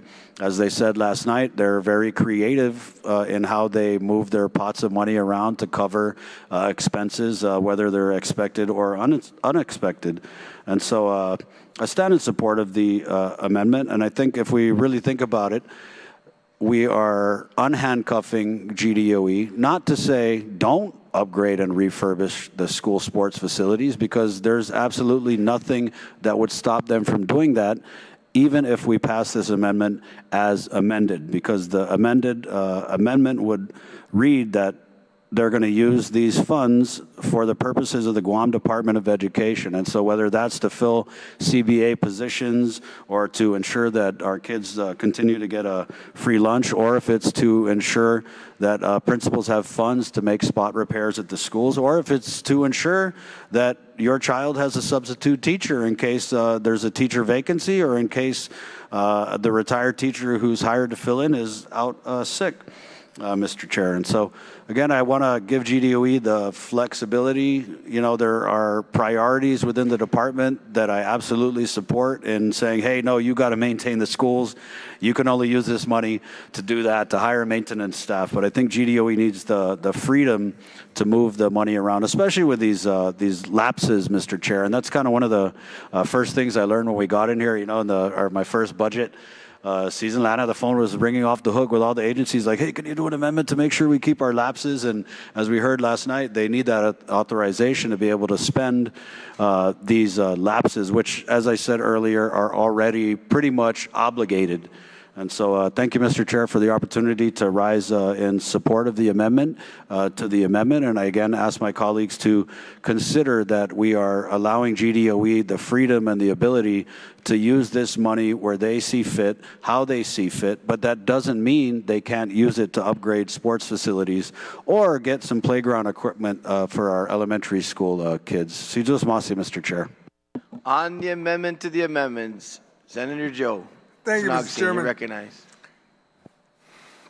You know, as my colleagues speak, and they say, allow them the flexibility. Let's just read the paragraph as we go along. Shall not lapse and shall remain available until fully expended for the purpose of the advancing ARP. Period. Then we continue that after you recovered in March 2026, then you use it to upgrade. And we're saying no. We want you to have flexibility, but we're not going to tell you until March 2026. Por favor, speak one tone. We're telling you where to spend it, and we're going to continue telling you because why? The sports facility needs to be upgraded. They brought that up with Mr. Wade yesterday. A colleague of mine here is into sports, and we need to upgrade them. Go across the board. Look at all the DOE schools. You know, I think I heard somebody say they're a product of public school. So am I. But I graduated a lot earlier than some of you that were not even born when I graduated. But that's okay. But you know what? I'm in support of the amendment as proffered by Senator Borha. And I will stick to that. I am in objection to taking the refurbishing and upgrading. No, let's stick to fixing the sports facilities and the playground. Let's fix that. Let's get that done because that's not going to happen till after March 2026 anyway. So it's not going to happen tomorrow. And if we believe so much that DOE should have the flexibility, they've had the flexibility for years. That's why it's called a surplus. It's called lapse. Continue resolution. We did this last year and before, so thank you, Mr. Chairman. Jesus Masi, Senator San Augustine. Senator Tello-Tadigui, you're recognized. Thank you, Mr. Chair. I'll try and make this just short. Asking the author of the original amendment, in the budget bill of DOE, did they mention that they're putting X amount of dollars into the sports facilities? Does the author yield? Yes, Mr. Chair, they didn't. How much was that? Are you talking about the Sports facility. how much money they were putting into? Address the You want chair, me, yeah, please. Mr. Chair, if I may. So, what's the question? Yeah, let Senator me do the Tadigui? question Yes, again. Please. So the question is, when speaking with DOE and talking about this critical issue, did they set aside funding in the budget that they're given for sports facilities, and how much was that? Mr. Chair, to answer, thank you for that question. They shared last night on the record, initially, remember they were talking about rolling over all the special fund that we're getting to pay for sports equipment or facilities. Initially, they said they had I don't remember, 1 point some million, I don't remember, and then BBMR said they really only have 300 some thousand. But in discussion, there was never any conversation in regards to setting aside money for sports facilities. If that answers your question, Mr. Senator Chair. Tadigui, you recognize. Thank you, Mr. Chair, because yes, I heard the same thing with regards to 1.1, and that they were holding on to that money as lapses keep coming in to build it up, because the cost in order to repair some of these facilities was going to cost more than 1.1 to fix.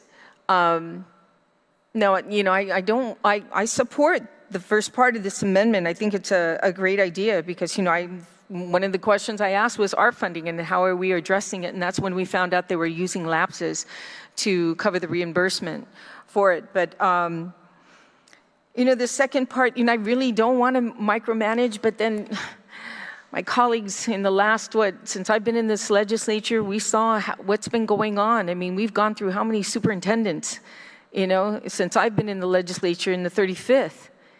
And at one time, you guys don't forget, we had Francis Santos who had to step in too. Everyone forgetting that, and from Judy Wampat to, everybody coming in there, and it's just mixing hands. And it comes to a point where, okay, with such a, change in leadership, they need guidance sometimes. And to follow that, so that the next superintendent that comes in follows that same path. So, though I don't like micromanaging it, and that we're seeing in the last 2 years how they cleaned up DOE and the schools and making it safer for our kids to go to school now. I mean, I don't know about you guys, but it's such a relief when they said school is opening to know that our kids now are going to school with clean restrooms, toilets that are not broken, awnings that are ripped, ceilings that are not leaking. It's a good year this year for our school children. So, I do have reservations on micromanaging, but then again, we need to set a clear path, because we all know that Dr. Swanson, this superintendent, is not staying on very much longer. So the next superintendent may have different plans. And that's what's been happening, that the neglecting of certain things in DOE has been neglected because of the change of power, that change of hands. So I think here what we're doing is we're setting a path. That's something we have seen that's been neglected. So, thank you, Mr. Chair. That's all I have to say. Ms. Masi, on the amendment to the amendment, anyone else wish to speak? Seeing none. No. Sorry. Senator Lujan, sorry about that. Thank you, Mr. Chair. Mr. Chair, I stand in extremely strong opposition to the amendment to the amendment. As I said before, the first things that get cut of any programs, the school programs, are athletics and the arts. It's about time that this House has athletes and understanding the psyche of the athletes and what they need. Sports and the arts are very extremely important for an educational program. Take a look at the Aganya pool. What public pool do we have at this point? Who is standing up and saying, how about our swimmers? How about our swimmers that are going and competing off island, and where are they swimming at? Where are they practicing at? We don't have a public swimming pool. Who's standing up for them? It's about time that the People's House understands. It's about time that we have athletes in here that understand how important athletics are to educating a child.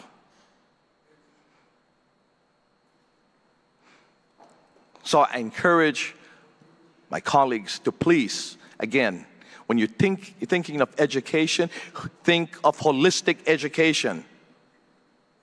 It's not just about bathroom. It's about all facilities. It's about educating the whole child.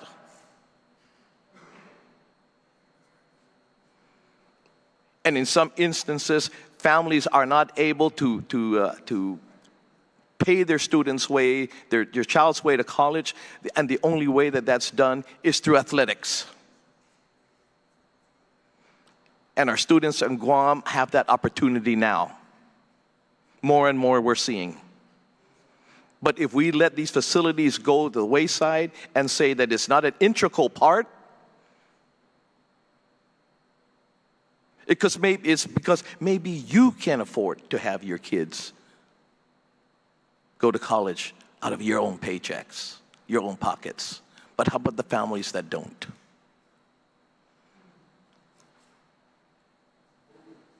So I stand in extremely strong opposition to that amendment, to the amendment. And I thank the original amendment, the mover of the original amendment for such, because, again,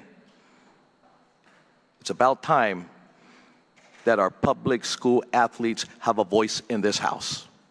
Thank you very much, Mr. Chair.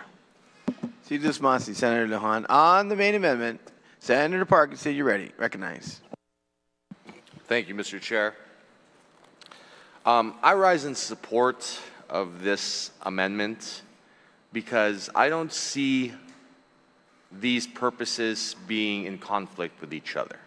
Sports versus any other needs GDOE may have.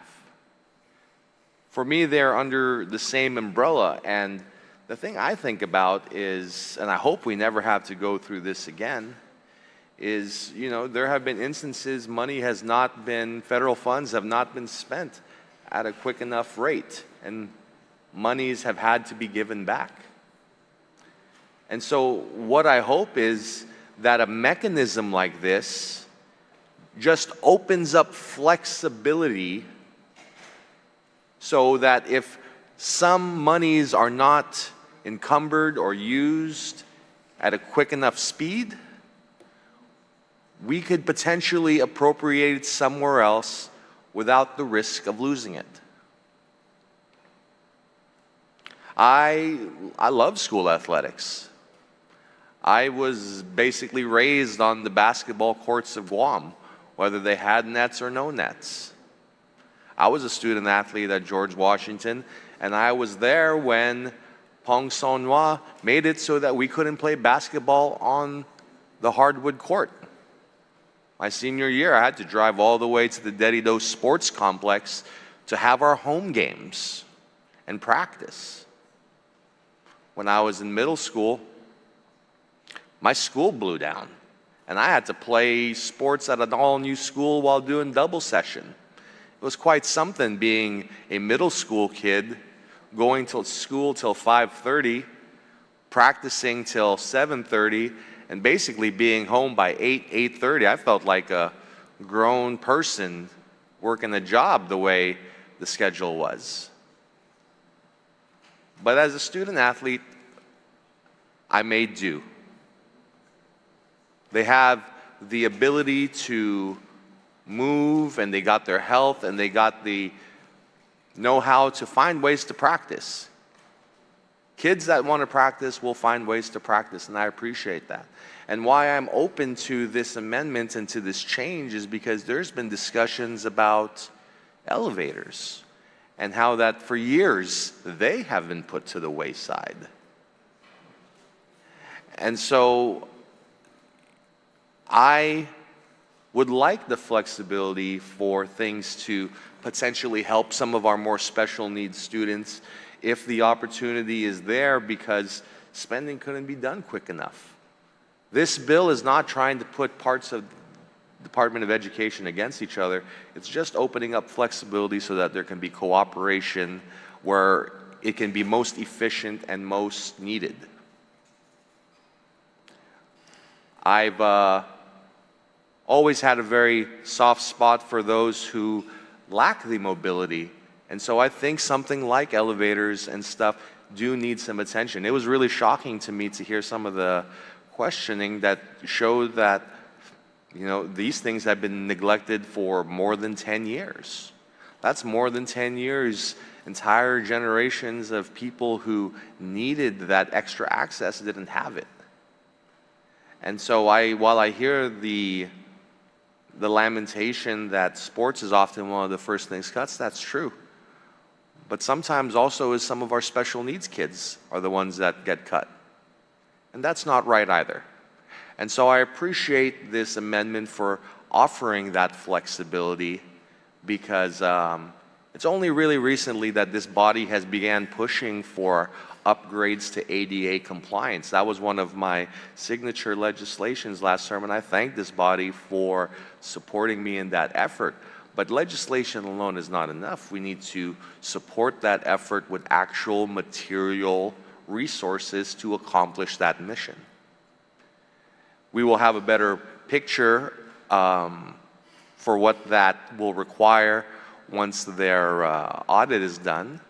And so I hope when that time comes, we will keep an open mind and allow for some of these resources to potentially be used beyond just the sports facilities, but other places that GDOE needs, because the need for our children is great, and we should do the best we can. And with that, Mr. Chair, I yield the rest of my time. Thank you. Susmasi, on the amendment to the amendment, anyone else wish to speak? Senator Perez, you recognize. Thank you, Mr. Chair. So in the Committee of the Whole, it was stated yesterday that there's about $1 million for sports facilities that are coming from the Limited Gaming Fund, which is a restricted fund. And so I support this amendment to the amendment because it assures that whatever is in progress in regards to refurbishment of schools, that is completed, because the way the amendment reads, if the money is not spent by March 28, 2026, then the money that is not spent will now go to sports facilities. Well, there is another pot of money for that we can take care of that need. But my concern is that if the project is not completed, what does that mean? We don't pay the vendor because the project wasn't completed. We have to pay when it's completed, right? So I can see that this is problematic. You know, we've experienced this very recently where DOE, US DOE, basically ended the use of ARP funds, or at least that's what they said initially, that they were going to end the use of ARP funds, I believe, I forget, earlier this year. And so it really creates chaos. It created a chaos within the Department of Education as far as, because we already signed the contract with a vendor to fix the schools. And so we're putting ourselves in a similar situation, but it's a self-inflicted situation. So I would like to caution the body with this amendment, because it could put us in a position that can end up costing our government more money if, especially, these contracts require penalties for non-payment. And so I know the intention is good. We don't have the board here to weigh in on this. particular amendment. We don't have a resolution from the board supporting this amendment.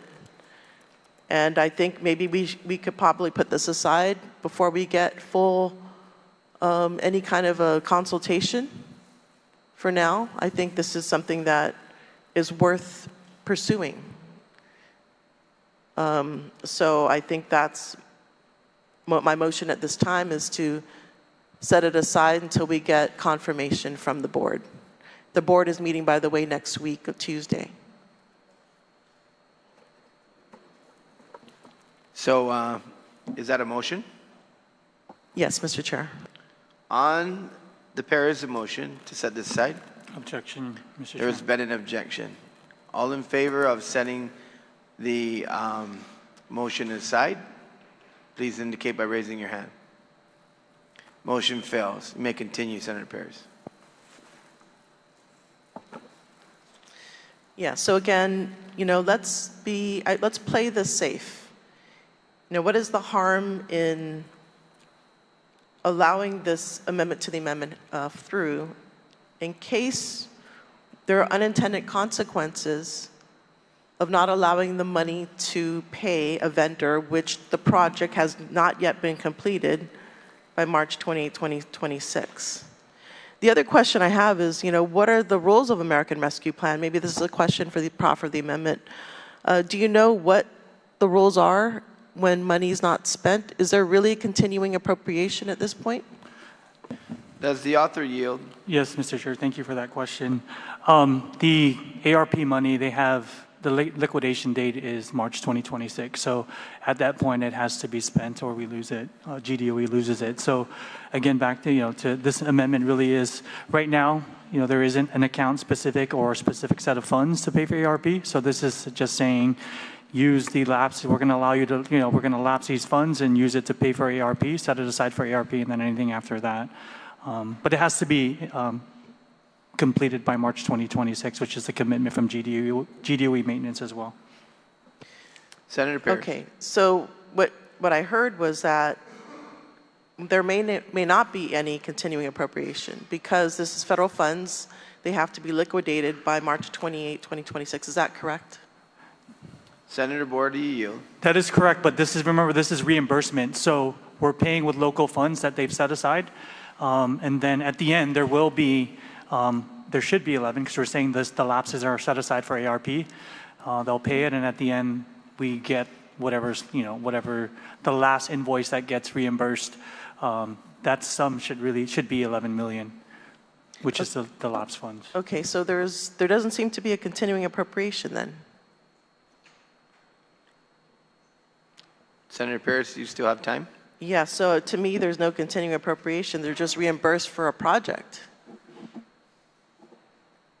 So how is that a continuing appropriation? For the continuation. You still have the floor, Senator Perez. Are you done? Okay, so yeah, just what happens, so the question for the proffer of this amendment, what happens if they don't fully complete the project by March 28, 2026? What happens to the vendor or the contractor? Borha, do you yield? Then we have to pay for it with local funds, Mr. Chair, because that's the end date in regards to the extension that was granted to GDOE for ARP reimbursements. And so again, if they stop paying, and again, if there's no money at the end, to answer a question probably, if there's no money, then there's no money, then we figure it out. But what I'm saying is, set this aside for ARP. If you don't pay it on time and you have to use local funds, that's not going to be reimbursed, and that's fine. But anything left after that should be used for sports facilities and now playgrounds, Mr. Chair. Senator Perez. Okay, follow-up question. So let's say March 28, 2026 comes around, they don't complete the project. We pay the vendor for the services provided, but the project's not complete. Do we leave the project unfinished? Senator Borha. It'll be like when they turned off ARP reimbursements, Mr. Chair. They're going to have to come to the legislature, and we're going to, if they still have this 11 million, continue to pay it. But I mean, if we trust what they said last night, right? Most of us have said they presented. They're going to be done by March 2026. I work closely with Dr. Magaʹhågan, and they're committed. Mr. Jimmy committed that there'll be, if not, then, again, there's nothing's guaranteed, Mr. Chair. So, and she's asking for a guarantee. I mean, I don't know. We can look at the history of Guam and its expenses in GDOE, and even if I use a statistical formula, I'm going to be way off. Senator Perez. Okay, so that seems to me that, so what this amendment is doing is that if the project is not completed, we're going to move on to the sports facilities and leave this project uncompleted, because whatever that project was, the money was meant for, is no longer, that money now is going to be used for, the track versus a classroom. So that is where the problem lies with this amendment. If we're here to support GDOE to ensure opening of schools on time, and if this funding is necessary, which we all know is necessary for the opening of schools on time, I believe that this amendment to the amendment gives that opportunity. Again, an exercise of what is need and what is more needy. We have another pot of money for sports facilities. So I think this amendment to the amendment is very reasonable. I ask my colleagues to reconsider what this amendment, reconsider. Thank you. Ms. Masi, on the amendment to the amendment. Seeing no more participants, Speaker, you want to close? Yes, thank you. Thank you. Again, I thank you for the debate from my colleagues, and I appreciate your concerns about school sports facilities. I share those concerns. We discussed that last night, how we really want Southern High sports facilities to be fixed as they plan to fix them with their limited gaming fund, and how they want to fix other sports facilities and how they have to do them by planning. And that's why I want to give them this flexibility so the GDOE can start off this school year with a plan that's going to work for them and their students. What we are hearing from them last night is the opposite of starting a school year with a good plan. It is a threat of cutting employees. It's a threat of starting school without enough teachers, without enough substitutes, without enough one-to-one aides for persons with disabilities, for children with disabilities. It can't be. My amendment allows them to use it either for the original purpose that it was supposed to be used, those contracts that they tried to procure that got stuck in protest, they can try again. Or it's going to go back to the original purpose, such as the limited gaming fund, which allows them to use what they've saved up for Southern or any other sports facility. They have options, as opposed to being mandated by us today, after shorting them on a budget, mandating them that if any of this money, which might range, and we've heard different amounts, 11 million, 15 million, 25 million, only for sports facilities, while you are facing a lack of internet, a lack, again, of pest control, a lack of food, school lunches. It's not conscionable. It's not appropriate. And we have a school board elected. They make policy decisions. They're going to make the budget adjustments. But with the original language, without my amendment, they're mandated that while children go without school lunches, we're going to go fix a sports facility. Because we know better than the board, we know better than the superintendent, we know better than all of these people who've dedicated their lives to teaching, fixing, maintenance facilities at DOE. It's like this is the epitome of micromanaging. They only want a continuing appropriation because they have a plan for use of that money. Otherwise, we give them nothing. We don't honor their request. we're saying, ha ha, you're going to cut bodies? Well, we're going to fix sports facilities. Ha ha, your children are going to schools with rats. Ha ha, but we can brag that we are athletes and we are fixing the sports facilities. You're recognized. I don't, And I'm just saying, Mr. Chair. I'm recognizing Senator Borha. I find it very insulting that she thinks that's, I'm sitting here saying ha ha to all these other things that are important. I never said that those things were not important, Mr. Chair. What I'm saying is we can agree to disagree, but I think it's time that we make this important. That's all I'm saying. I'm not saying ha ha. And if anything, Mr. Chair, we want to talk about micromanagement. Mr. Chair. This is just the same I have as telling the floor, the governor where to Mr. build the Chair, hospital, point of Mr. Chair. order. Thank you, Senator Borha. You're recognized, Senator Thank you. July. Again, we can dictate where exactly we want GDOE to use this money, such as sports facilities. Or we can allow the superintendent who has had to deal, and the management team, and the teachers, and the principals who've had to deal with COVID, who've had to deal with students, who've had to deal with lack of aid, who've had to deal with lack of substitute teachers, who are dealing with the students to decide exactly the most critical use for this money. We made fun of them. Some of us in here mocked them for trying to save the limited gaming fund up to be enough to fix Southern High Field. Talk about insulted.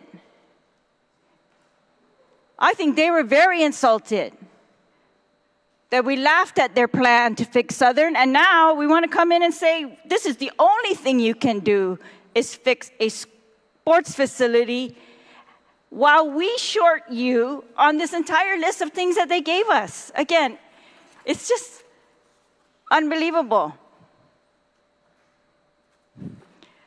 So I say, let's honor the board, let's honor these management team that's doing the hard work for us, and let's give them that flexibility. They can build sports facilities if that's what they really want to do, and if that's what the purpose of the lapse funds ends up going to, that's fine.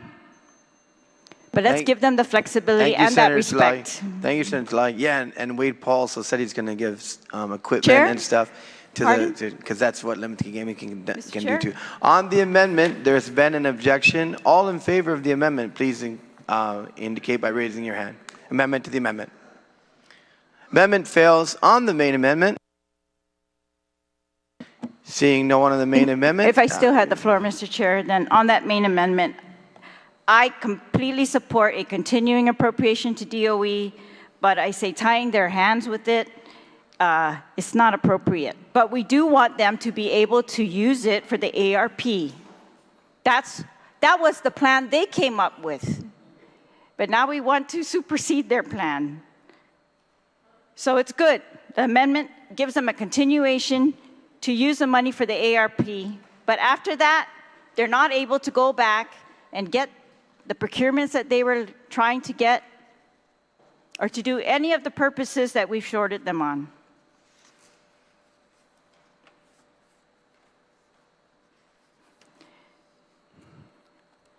I'm pretty sure we're going to be coming back in here again at their request, asking for the flexibility to use this money as needed. And I wish we could just do that for them right now before the school year starts so that they can plan. They are going to be in flux of superintendent again. Why are we going to wait until March? Just let them plan now for the very best use of this if we are not going to give them any more money to take care of the critical needs that they outlined for us. Sizus Masi, Mr. Chair. Senator Borha, you're recognized. Thank you, Mr. Chair. You know, Mr. Chair, I really came, you know, with this intention. It was genuinely trying to help. You know, and to really put this into... Mr. Chair, is this closing now? Because I raised my hand to speak. You have already spoken on the main amendment? No, the amendment to the amendment. I spoke to her amendment to the amendment. Then you may proceed, Senator Perez. Thank you, Mr. Chair. I just have a question. How much money are we talking about here, Public Law 37-125. Can you confirm the amount of money? Is that to the author? To I guess the OFB. Can we ask OFB how much money? I'm not on the floor. Or would you have that answer? We can have you. I do not have an answer. Would you like one? Yes, that would be helpful because that might So help. what we would do is we will go to lunch and come back Mr. Chair. at, you got an answer? Yeah, I mean, if we're going to go with what they testified on last night, you know, a conservative lapse that they were expected to lapse was $11 million. I mean, I don't think, and even talking with the OFB, I mean, if we want to go with what DOA told me on the way out the other day, they said 36 million. GDOE said no, OFB said no. So I mean, if we want to go with what DOA told me on the way out, or BBR, I don't remember if it was 36 million on the record, they were expecting to lapse. Mr. Wade said on the record last night, 11 to 15 million. I'm saying 11 million to be conservative. But I mean, if we're going to question that, then I mean, we're really just going in circles, Mr. Chair. Thank you. Senator Perez, I'm going to rule that OFB has been here and they'll be here all throughout our proceedings, and so you could check with them. Please continue on your testimony or your. So are they here right now so we can ask them? They are, but I don't think that's material to the amendment right now. So please continue on the amendment. I feel it makes a difference because if we know if it's like 30 million versus 2 million, right? I think that could make a big difference because if we're talking about school refurbishments, to me that makes a difference because of what's out there. Yeah, let's go ahead and just continue the time. I've ruled that you can check with OFB, so please continue on the amendment. Okay. So yeah, basically, the amount of money really makes a difference because that determines how the completion of the projects. We know it's, I think, upwards of, tens of millions of dollars that need to be done to make sure these schools are retrofitted and refurbished. And if we're talking about, let's say, if they don't fully liquidate $50 million, I don't know, $30 million now, that to me is an inordinate amount of money to put, we're talking about $30 million in sports facilities when we can continue to make the schools ready for the upcoming school year. So, again, without having the numbers, we're working in the dark and we're not making the best decisions, especially with the board not weighing in on this particular amendment. We all want the schools to operate on time or open on time, and perhaps this amendment has unintended consequences, and that should inform our decision about the use of continuing appropriation. Normally continuing appropriations are not huge in amounts. It's basically what an agency has to do to finish up its procurement because it's been delayed or there's an overload of different projects, and not to mention if there's any protest, right? So to me, I'm not comfortable in supporting this amendment because it may have unintended consequences for the refurbishment of schools. Money is not, we don't have access to lots of money here. And we need to make sure that we're putting it to the best use possible. I think, especially when we're talking about ensuring our schools stay on the right track when it comes to sanitary schools. Yeah, and so I'm not comfortable with this amendment because we don't know the total amount. And if I can maybe suspend my time till we get that number, because otherwise I'm just, it would help my argument. Senator, I've already ruled that you can check with OFB. They're in the public Okay, hearing room. can I get a recess then? No, we're going to continue with your testimony and complete the amendment. Okay. Well, I guess the major point that I'm trying to make is that we can be putting our schools in jeopardy if we're not allowing them to use continuing appropriations to ensure the refurbishment of their schools. And if we're going to put that pot of money strictly on school sports facilities, which already has a pot available to them, It doesn't make sense to me with this amendment. And yeah, let's be consistent, as a body. We can get both of these things done. We just have to work smarter. And the board not being here to support or provide any kind of consultation. In fact, we're taking away their responsibility through this amendment. The superintendent has to go through the board to make these spending plans. So there's other eyes that are seeing this, and to force their hand to spend it on one item, it doesn't make a lot of sense to me. So I do stand in opposition to this amendment for that reason. Thank you. Thank you. On the main amendment, anybody who has not spoken wish to speak on the main amendment? Seeing none, Senator Borha, you may close on your amendment. Thank you, Mr. Chair. The last time I ever showed up somewhere trying to help and felt really scared or felt like I was doing something wrong was my first deployment to the Middle East. Showed up to Iraq. I thought I was there to help. And then, feeling like I was going to get ambushed. And I say that because I sit here wondering, what they're saying is not wrong, but what I'm saying is not wrong either. And I'm going to have to respectfully agree to disagree. And I'm not saying that I don't care about the substitute teachers, or I'm not saying about, I don't care about the one-on-ones. Again, I can sit here and put all the dirty laundry out as to why I know GDOE is going to be okay. And I don't think for one second this body, Republican or Democrat, is going to allow GDOE to fail. I just don't believe that, unless they're willing to object and tell me that I'm wrong. But what I'm saying is this amendment is to say it's been long overdue, and I think it's time and we need to figure it out. We can talk about the ARP funding. It is time to say, GDOE, stop shuffling it around and we need to get this done. We need to get this ARP thing done. We're still behind because they're still shuffling money around, even with the projected excess. So I don't understand, Mr. Chair. And I agree, but it doesn't mean my position is wrong.